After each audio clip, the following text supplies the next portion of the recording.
Hi, all. My name is Mallory. I am an astrologer, a psychic medium, and divination coach. Let's talk about Miss Tina Turner. So, first of all, rest in peace to Miss Turner. We were blessed with having her for as long as we did. She was born on November 26, 1939, at 10:10 p.m. in Brownsville, Tennessee. So, let's start with the basics, her top three. So, her ascendant is in Leo. So, this is her first impression.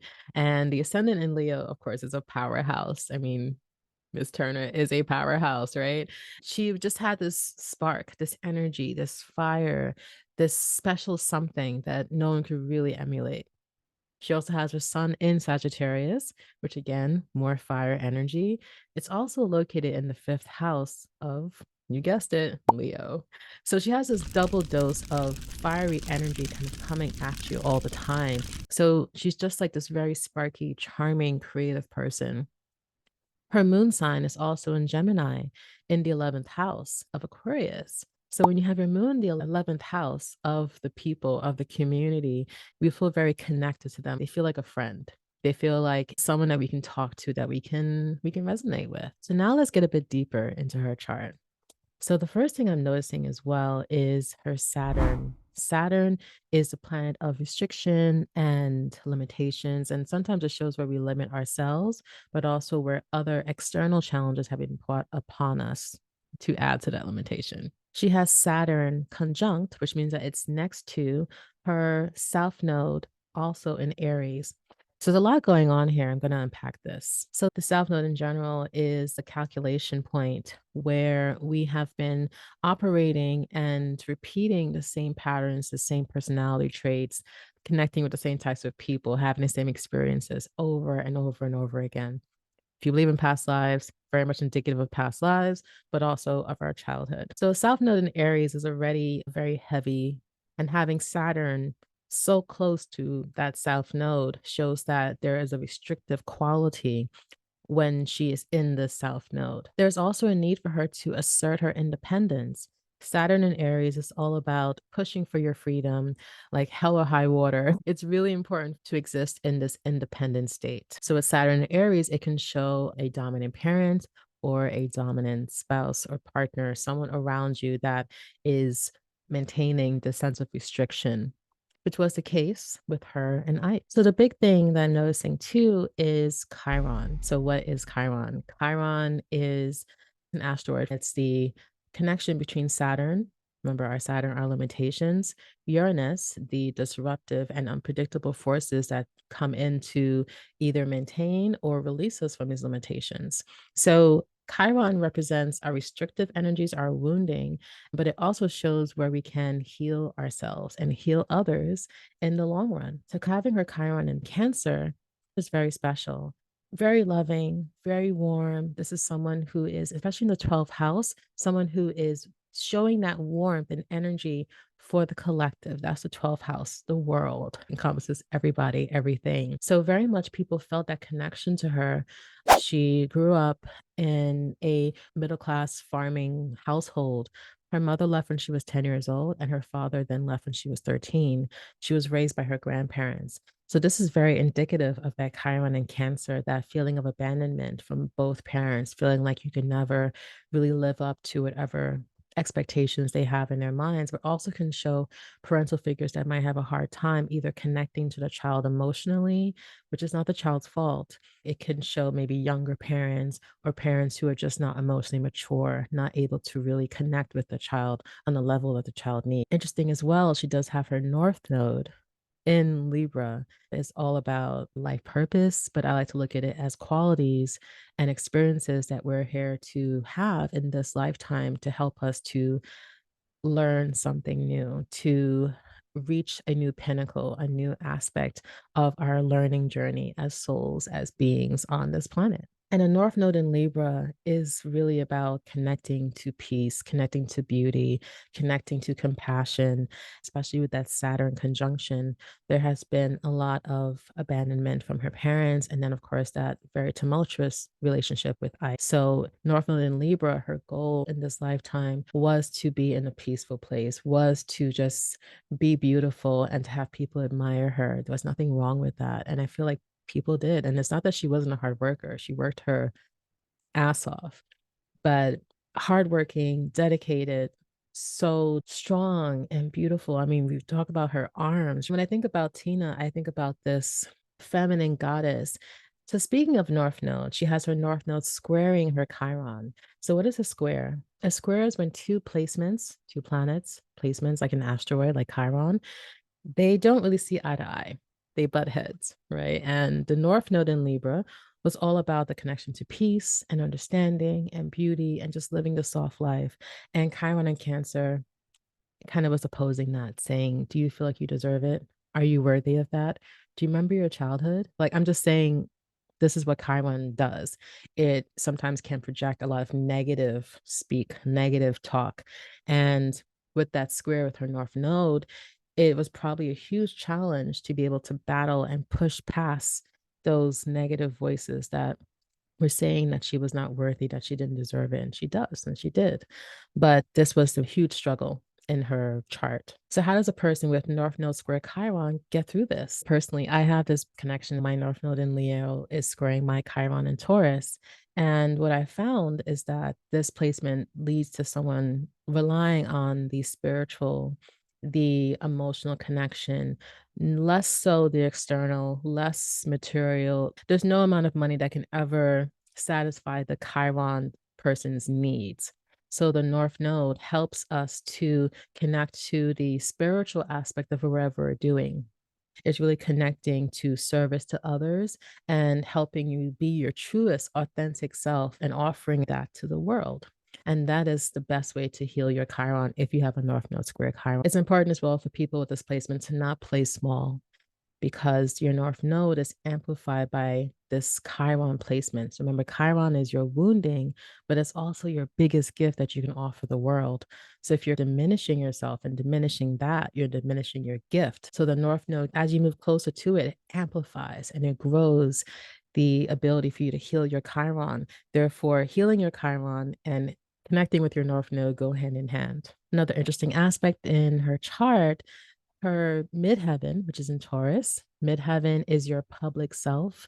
It goes hand in hand with the ascendant. Your ascendant is more of a one-to-one connection. Small groups will see your ascendant, but your midheaven is more bigger groups. So it's like social media, the community, the public will see your midheaven and kind of expect that from you in a sense. So her midheaven in Taurus, we saw her as this very earthy, strong goddess figure. When she's on stage, she's like larger than life. So her midheaven in Taurus definitely added to her appeal. She also has her midheaven conjunct, which means it's next to Uranus. Uranus is the planet of rebellion, freedom. It rules Aquarius, right? So it's all about doing what you want and being yourself and being authentic. So Uranus conjunct midheaven is something called Uranus culminating, which means that Uranus is at its peak. Is at its height. So what does this mean? It means that she is exciting, that she is creative, she is brilliance personified. She is meant to shine. She is meant to be different, to do things differently, to operate and to show people a different way of living their lives. More than anything I'm seeing in her chart is freedom. She needs freedom. She needs freedom of expression, freedom of self, freedom of speech, freedom of just being who she is. So let's talk about love. So we're going to do a bit of a synastry section with Ike Turner and her current partner, Erwin Bach. So when I look at a synastry chart, I look at the Venus and the Juno of both people. Those are normally the two that set off the chart reading, and then I go a little bit deeper in. So Venus, which is to me a love language. It's more how you attract the person to you and kind of like how you show your love to someone and how you want love to be shown back to you. So her Venus is in Sagittarius and it's in the fifth house. So Sagittarius already freedom loving, freewheeling. It's a party. We're having fun. We're like acting like kids together. She needs that connection to her partner. This is how she shows love. It can be very childlike, very just playful and exciting. In the fifth house as well, there's a certain level of romance and softness that is needed. But conversely, she has Venus squaring Jupiter, can lead to someone who has so much love to give and is overflowing with emotion and love for their partner, their family, their friends, whoever they're around.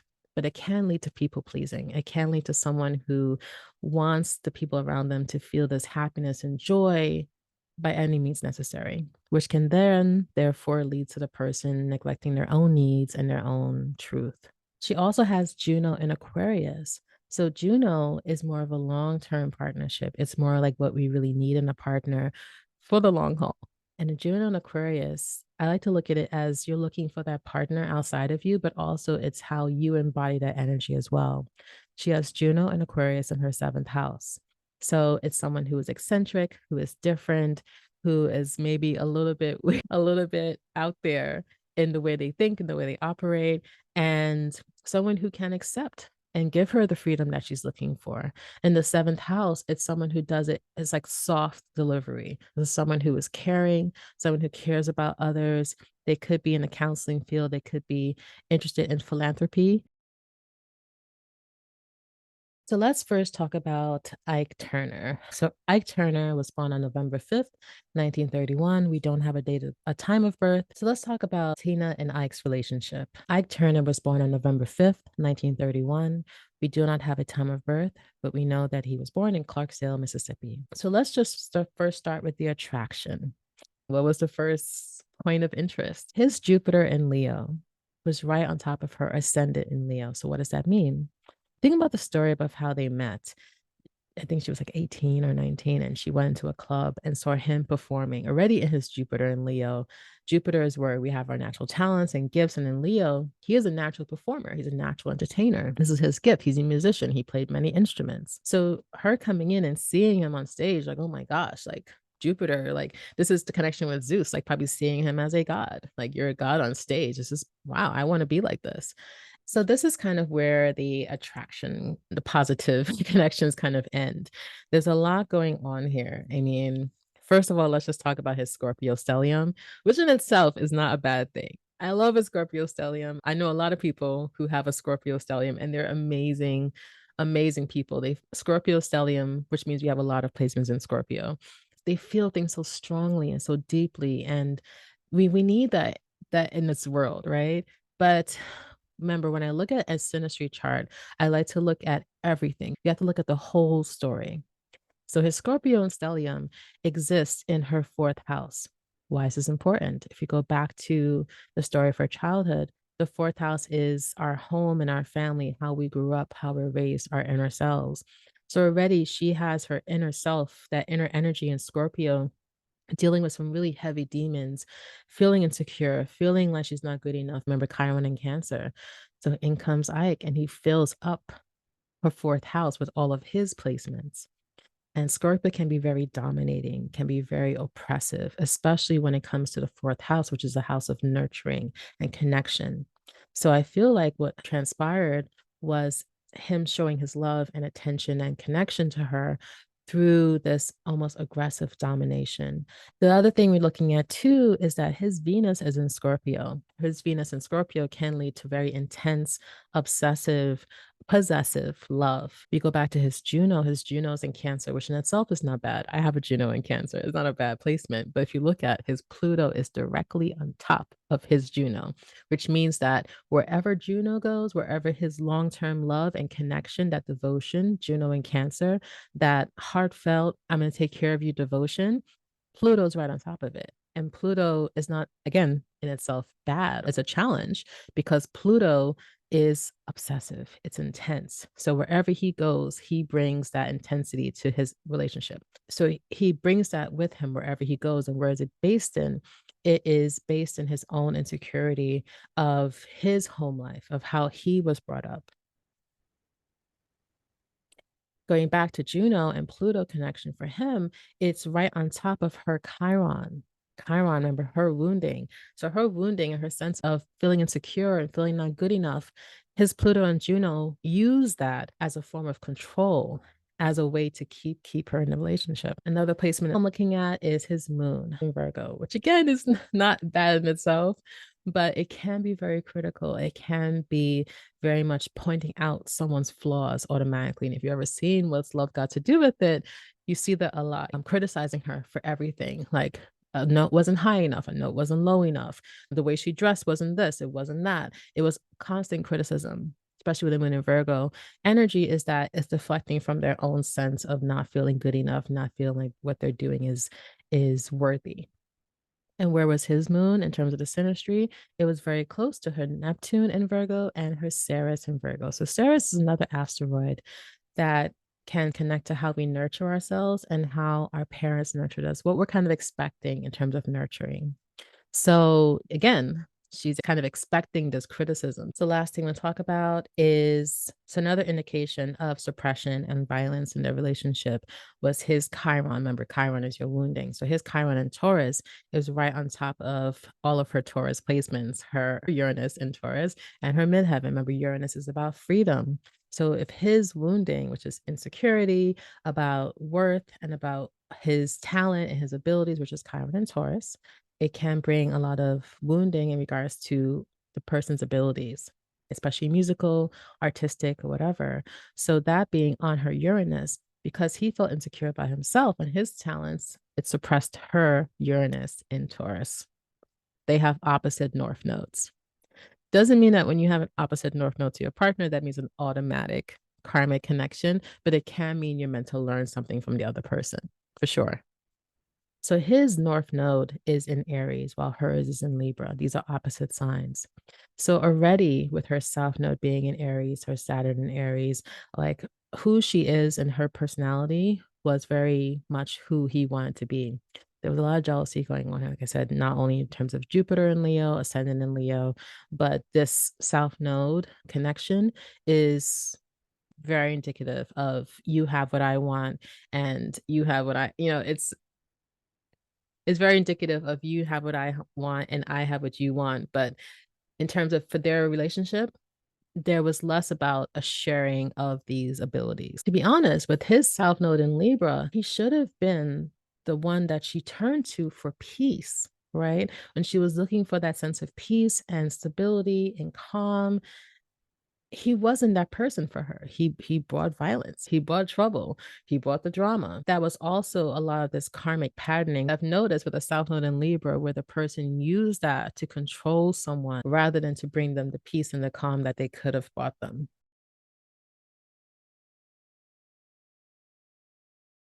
Let's go on a softer, lighter note. Let's talk about the synastry of Erwin Bach and Tina Turner. So Erwin Bach was born on January 24th, 1956. We don't have a time of birth, but he was born in Cologne, Germany. So right away, Erwin is bringing that sense of freedom and uniqueness and weirdness that Tina needs in so many different ways. Remember going back to her Juno. Her Juno, which is long-term partnerships, is an Aquarius. And you don't actually have to meet a person the same sign for them to be your soulmate or your long-term partner. But it helps because they embody the energy. So Erwin and his Aquarius self brings all of that beautiful Aquarius understanding and truth. And you need space, I give you space. You need freedom, I give you freedom. And he brings that to her, right? So he fulfills her Juno needs. Also in the seventh house, this is the house of partnerships, this is the house of relationships. So again, he brings that calm, he brings that stability that she was been looking for all of her life in Switzerland, and she was very much at peace living by the sea. So let's start first with his Venus. His Venus is in Pisces, which is a very unconditional love placement. This is someone who loves the idea of love, and they give that love as well. They give it to everyone, right? Very caring person. She has Lilith in Pisces. So Lilith in Pisces can sometimes show someone who has a hard time being vulnerable. So this has been an ongoing thing for her. And Erwin coming in with his Venus in Pisces self, just giving her that love, You want love, I give you as much as you need. You want time, I give you time. You want space, I give you space. And it probably took a long time for her to really understand that he was for real. I think I remember reading about their relationship and they met in the 80s and they got married in 2013. I feel like it took a lot for her to unpack everything that she went through in her previous life with her childhood and with Ike. But he's stuck in there. Last thing I'll say as well is that his Juno is in Sagittarius. So again, the Juno in Sagittarius, this is what he needs in a long-term partner is someone who is freedom loving, caring, fun, spontaneous, likes to live in another country makes sense. And Tina's sun is in Sag, her Mercury is in Sag. She pretty much embodies that Sagittarius energy. He also has a North Node in Sagittarius. So his North Node, like he is here to learn from her, to watch her. How do you become a Sagittarius? Oh my gosh. Like, so you just do what you want? Is that how it works? And she's like, yeah, I want to do this. I do this. I want to eat this. I eat this. Right. So I feel like their relationship was like very much him learning from her, but then also her allowing him to love her, to really feel and encompass this loving energy, his loving spirit. I don't want to be too sappy about it, but definitely I feel like this it was very much a true love relationship. Very much so. Don't want to be too cheesy about it. So thank you for watching. My name is Mallorin. I am a psychic medium, astrologer, and divination coach. And if you like a reading, you can have a look at my website, www.moonladydivination.com. And it'd be great to work with you. Have a wonderful rest of the week and be blessed and blessed be.